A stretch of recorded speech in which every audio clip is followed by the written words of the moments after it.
Bubuyog, oh. Pumasok doon sa bulaklak na may sipsipin. Oh. Ayan siya. Kumukuha siya ng katas ng bulaklak. Ayan po siya, oh. Ayan yung honey. Honey bee yata yan. Bubuyog.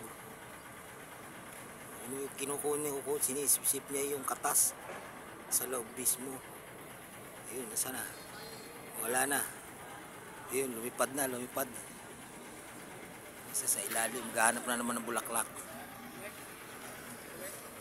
Gahanap na naman ng bulaklak siya. Yun sa ilalim. Gahanap ng bulaklak. Bulaklak. Ay, yung yung bubuyog. Bubuyog? May sip-sip dyan sa sa may bulaklak. Ganda yung video eh. Oo. Wala na. Wala na eh. Oo, nawala bigla.